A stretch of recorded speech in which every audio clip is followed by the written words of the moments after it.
Hello नमस्कार, जय हिंद, राधे राधे। मैं आयुष गुप्ता आप सबके सामने एक वीडियो लाने जा रहा हूँ जो सच्ची घटना पर आधारित है। इस वीडियो को आप पूरा जरूर देखें, लास्ट तक देखें। और ये सच्ची घटनाओं पर आधारित वीडियो हैं। और मेरे चैनल को लाइक सब्सक्राइब जरूर करें। जितानु गुप्ता कहानियों के नाम से मेरा चैनल है, उसको जरूर सब्सक्राइब कर दें। जय हिंद। आगे देखिए। मम्मा चलो ना पापा के साथ एक प्रैंक करते हैं। कैसा प्रैंक? मैं पापा को बोलूँगा कि तुम घर छोड़ के चले गए, फिर देखते पापा का क्या रिएक्शन रहता है। ठीक है।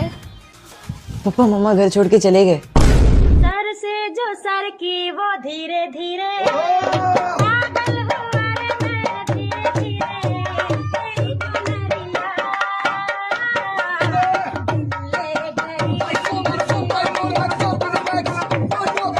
खत्म, bye bye, tata, good bye, गया।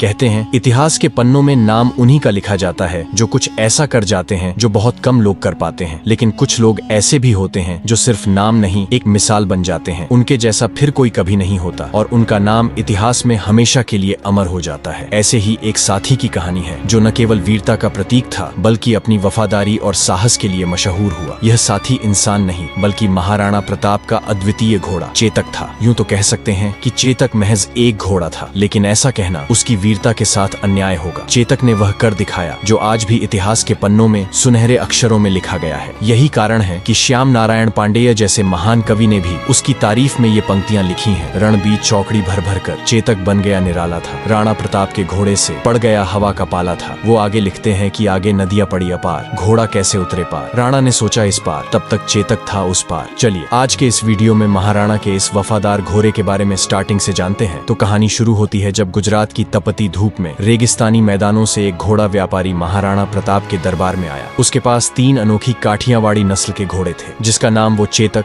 त्राटक और अटक बोलता था। व्यापारी ने अपने तीनों घोड़ों पर गर्व करते हुए कहा, महाराज ये घोड़े अद्वितीय हैं, वफादारी और ताकत में सबसे ऊपर। आपके जैसे वीर राजा के लिए ये अनमोल साथी बन सकते हैं। महाराणा प्रताप ने शांत होकर कहा, ये तो मैं मानूंगा ही नहीं जब तक खुद न देख लूं। दिखाओ ये घोड़े वफादार और बहादुर कैसे हैं। व्यापारी ने मुस्कुराते हुए अटक को चुना। उसके पैरों को मोटी रस्सियों से बांध दिया ताकि वह हिल भी न सके और कुछ दूर जाकर एक अजीब तेज आवाज निकाली। आवाज सुनते ही अटक की आंखों में ज्वाला जल उठी। उसे ऐसा लगा जैसे उसका मालिक संकट में हो। वह अपने मालिक की आवाज सुनकर जैसे पागल हो गया था। उसने पूरी ताकत से रस्सियां तोड़ने की कोशिश की मगर रस्सियां टूटने के बजाय उसके पैर ही शरीर से अलग हो गए और खून बहने लगा। पर अटक अपने स्वामी तक पहुंचने का प्रयास करता रहा तब तक जब तक उसकी आंखें हमेशा के लिए बंद नहीं हो गईं। महाराणा प्रताप इस दृश्य को देख स्तब्ध रह गए। उन्होंने अपने जीवन में ऐसा अद्वितीय साहस और वफादार घोड़ा कभी नहीं देखा था। इस अविश्वसनीय दृश्य के बाद महाराणा प्रताप ने तुरंत व्यापारी से चेतक और त्राटक दोनों घोड़ों को खरीद लिए। तभी दरबार में खड़े महाराणा के छोटे सौतेले भाई शक्ति सिंह की भी नजरें उन घोड़ों पर टिकी थीं। उनके मन में भी एक वफादार घोड़े रखने की इच्छा थी। महाराणा प्रताप अपने छोटे भाई की इच्छा समझते हुए चेतक को अपने पास रख लिया और त्राटक को उपहार स्वरूप शक्ति सिंह को दे दिया। धीरे धीरे चेतक महाराणा प्रताप का सबसे प्रिय साथी बन गया था। किसी ने ठीक ही कहा है कि अगर आप शेर के साथ रहोगे तो आप भी शेर की तरह बहादुर और शक्तिशाली बन जाओगे। चेतक भी महाराणा प्रताप के साथ रहकर धीरे धीरे उन्हीं की तरह शक्तिमान, तेज और महाबली बन गया था। वह महाराणा को पहाड़ों और घने जंगलों में इस तरह ले जाता मानो हवा से बात कर रहा हो। उसकी चाल में इतनी तेजी थी कि दुश्मन उसे पकड़ ही नहीं पाते। महाराणा भी चेतक को अपने पुत्र के समान मानने लगे और चेतक भी महाराणा के प्रति अटूट निष्ठा और प्रेम दिखाने लगा। धीरे धीरे समय तेजी से बीतने लगा और फिर आया हल्दी घाटी का युद्ध, जहां पर मुगल सेना लगभग 1 लाख सैनिकों की विशाल ताकत के साथ युद्ध के मैदान में उतरी थी। इसके मुकाबले में महाराणा प्रताप की सेना मात्र 20,000 सैनिकों की थी। इस विशाल संख्या के अलावा मुगल सेना के पास कई शक्तिशाली हाथी भी थे जो युद्ध में तबाही मचाने के लिए जाने जाते थे, लेकिन मेवाड़ की सेना के पास हाथियों की संख्या बहुत कम थी। ऐसे में महाराणा को अपने योद्धाओं और खासकर अपने घोड़ों पर ही पूरा भरोसा था। इस युद्ध में महाराणा प्रताप ने चेतक के माथे पर हाथी की नकली सूंड बांध दी थी ताकि वह युद्ध में मुगल सेना के हाथियों को धोखा दे सके। मुगल हाथी चेतक को देखकर उसे अपने बच्चे जैसा समझते थे और उस पर हमला नहीं करते थे। यह महाराणा की युद्ध रणनीति का एक महत्वपूर्ण हिस्सा था, लेकिन कुछ इतिहासकार यह भी कहते हैं कि मुगल सैनिकों को यह भ्रम होता था कि सामने से कोई हाथी धीरे धीरे उनकी ओर आ रहा है, लेकिन यह उनकी सबसे बड़ी भूल साबित होती थी। जैसे ही वे चेतक को हाथी समझकर धीमे होने की उम्मीद करते, चेतक बिजली की रफ्तार से हवा में दौड़ता हुआ मुगलों के बीच पहुंच जाता। उसकी गति इतनी तेज थी कि वह एक पल में ही युद्ध के एक छोर से दूसरे छोर तक पहुंच जाता और मुगलों को चकमा देते हुए उन्हें धूल चटा देता। इसी युद्ध ने चेतक को इतिहास के सुनहरे पन्नों में महान घोषित कर दिया, क्योंकि इस युद्ध में चेतक और महाराणा का साथ ऐसा था मानो दोनों एक दूसरे के विचारों को बिना कहे समझ लेते हों। चेतक न केवल महाराणा के इशारों को पढ़ लेता, बल्कि उनकी सुरक्षा के लिए अपनी रणनीति खुद तैयार कर लेता था। इस युद्ध के मैदान में महाराणा ने अगला कदम सोचा भी नहीं होता, चेतक पहले ही उसका अंदाजा लगाकर उसे पूरा करने के लिए तैयार रहता था। चेतक की ताकत और सहन शक्ति की अंदाजा आप इससे लगा सकते हो कि वह महाराणा प्रताप के साथ 81 किलो का भाला, 72 किलो का छाती का कवच, 25-25 किलो की 2 तलवारें और खुद महाराणा का 110 किलो का वजन लेकर युद्ध भूमि में ऐसे दौड़ता मानो हवा को भी मात दे रहा हो। उसकी गति इतनी तेज थी कि दुश्मन उसकी चाल को पकड़ ही नहीं पाते थे। एक पल में वह एक ओर होता और अगले ही पल दुश्मनों के घेरे को चीरता हुआ दूसरी ओर पहुंच जाता। इस युद्ध में मानो चेतक आग उगल रहा था। तभी महाराणा प्रताप ने उसकी लगाम खींचते हुए कहा, चेतक, आज हमें उस मान सिंह तक पहुंचना है। मैं यहाँ बता दूं कि मान सिंह इस युद्ध में मुगलों के सेनापति था। वह भी एक राजपूत था जिसके बुआ या आमेर के सहजादी हरकाबाई से अकबर ने शादी कर लिया था। चेतक ने महाराणा के शब्दों का मानो कोई उत्तर न दिया, बस एक झटका लिया और हवा से बातें करने लगा। अपने माथे पर बंधी नकली हाथी की सूंड के कारण मुगल सेना पहले ही भ्रम में थी। कोई समझ ही नहीं पा रहा था कि यह हाथी इतनी गति से कैसे आगे बढ़ सकता है। जैसे ही चेतक ने मुगल सेना की कतारों को भेदते हुए महाराणा को मान सिंह के करीब ला खड़ा किया, वह अपने पिछले पैरों पर खड़ा हो गया और अपने अगले दोनों पैरों को मान सिंह के हाथी के सिर पर टिका दिया। मानो चेतक के भीतर भी वही ज्वाला जल रही थी जो महाराणा की आंखों में थी। महाराणा प्रताप ने पूरी ताकत से अपनी भाला उठाई और मान सिंह की ओर निशाना साधा, लेकिन ठीक उसी क्षण मान सिंह हाथी के हौदे में छिपकर बच निकला, लेकिन उसका महावत मारा गया। फिर चेतक ने जैसे ही अपने पैर जमीन पर रखने की कोशिश किया, तभी मान सिंह के हाथी की सूंड में बंधी तलवार से चेतक का एक पैर गंभीर रूप से कट गया। इसका फायदा उठाकर मुगलों ने महाराणा को चारों ओर से घेरने का प्रयास शुरू कर दिया। महाराणा भी युद्ध में लड़ते लड़ते अब बुरी तरह से घायल हो चुके थे और उनकी स्थिति गंभीर हो रही थी। इस नाजुक समय में झाला मन्ना, जो महाराणा प्रताप से काफी मिलते जुलते थे और लगभग उनकी जैसी कदकाठी रखते थे, तुरंत महाराणा के पास आए। उन्होंने कहा, महाराणा, आप इस युद्ध को छोड़कर चले जाएं, क्योंकि युद्ध तभी जीते जा सकते हैं जब राजा जीवित रहें। मेवाड़ को आपकी जरूरत है, आपका जीवित रहना अत्यंत आवश्यक है। महाराणा प्रताप पहले तो जाने में संकोच कर रहे थे, लेकिन चेतक की हालत देखकर उन्होंने अपना मुकुट और सिर से राज चिन्ह उतारकर झाला मन्ना को सौंप दिया। इसके बाद वे घायल चेतक पर चढ़कर रणभूमि से जंगल की ओर चल पड़े। इधर रणभूमि में मुगलों को भ्रम हो गया और उन्होंने झाला मन्ना को ही महाराणा समझकर उन पर हमला कर दिया। झाला मन्ना ने अद्वितीय साहस का परिचय देते हुए मुगलों का सामना किया और अपने प्राणों की आहुति देकर अंतिम क्षणों तक मुगलों को रोके रखा, ताकि महाराणा प्रताप सुरक्षित रह सकें और मेवाड़ की लड़ाई जारी रह सके। इधर चेतक अपने घायल पैरों के साथ महाराणा को मुगलों से दूर ले जाने के लिए पूरी ताकत से भाग रहा था। वह अपने घाव के दर्द से कराह रहा था, लेकिन उसकी गति में मानो कोई कमी नहीं थी। ऐसा लग रहा था जैसे वह अपने स्वामी को सुरक्षित रखने की जिद में हवा से बातें कर रहा हो। पीछे मुगलों का कुछ दल लगातार पीछा कर रही थी। तभी एक मुगल सैनिक ने चेतक के घायल पैर पर एक भला फेंका, जिससे चेतक की चोट और भी गंभीर हो गई। इसके बावजूद चेतक ने महाराणा को छोड़ने का नाम नहीं लिया और अपने अंतिम बल के साथ दौड़ता रहा। रास्ते में अचानक एक 26 फीट गहरा नाला आ गया। महाराणा के मन में एक पल को लगा कि अब शायद बचना मुश्किल है। यहीं पर श्याम नारायण पांडेय जी ये लाइन लिखते हैं कि आगे नदियां पड़ी अपार, घोड़ा कैसे उतरे पार। राणा ने सोचा इस पार, तब तक चेतक था उस पार, लेकिन तभी चेतक ने अपनी जिंदगी की सबसे बड़ी छलांग लगाई। अपने आखिरी प्राणों की ताकत से उसने वह नाला पार कर दिया और महाराणा को सुरक्षित दूसरी ओर पहुंचा दिया। मुगल सैनिक उस नाले को पार नहीं कर पाए,